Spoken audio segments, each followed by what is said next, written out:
Zankana Papa. Mba miantso tsara ety zany ako zara. Miantsoko le. Mba mahay raha lekôla? Za tena mahay aminay koa.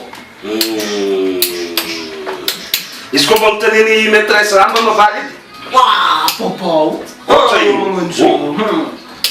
Mba manangatana? Manangatangany ka le. Za. Ohatra ino mba barabaka ve mpangano papa bonbon? Bonbon? Ia. Atao firy. Toko maro? Maro. Za tsy teo le bonbon tsy mamy de. Toko mamy, toko le mamy le tsara le. Le mamy. Le lalany. Ia. Ino taniny papa sa? Ino izy koa mba mitaniny maîtresse mba manangatana ety zany ko? Mananga. Za keby ko papa de moaly. Ozy maîtresse ne. Izay. Ozy papa e. Azo avy nanokarivotra teo? Izy. Zaho! Nagnino? Zaho papa. Zaza tsy na.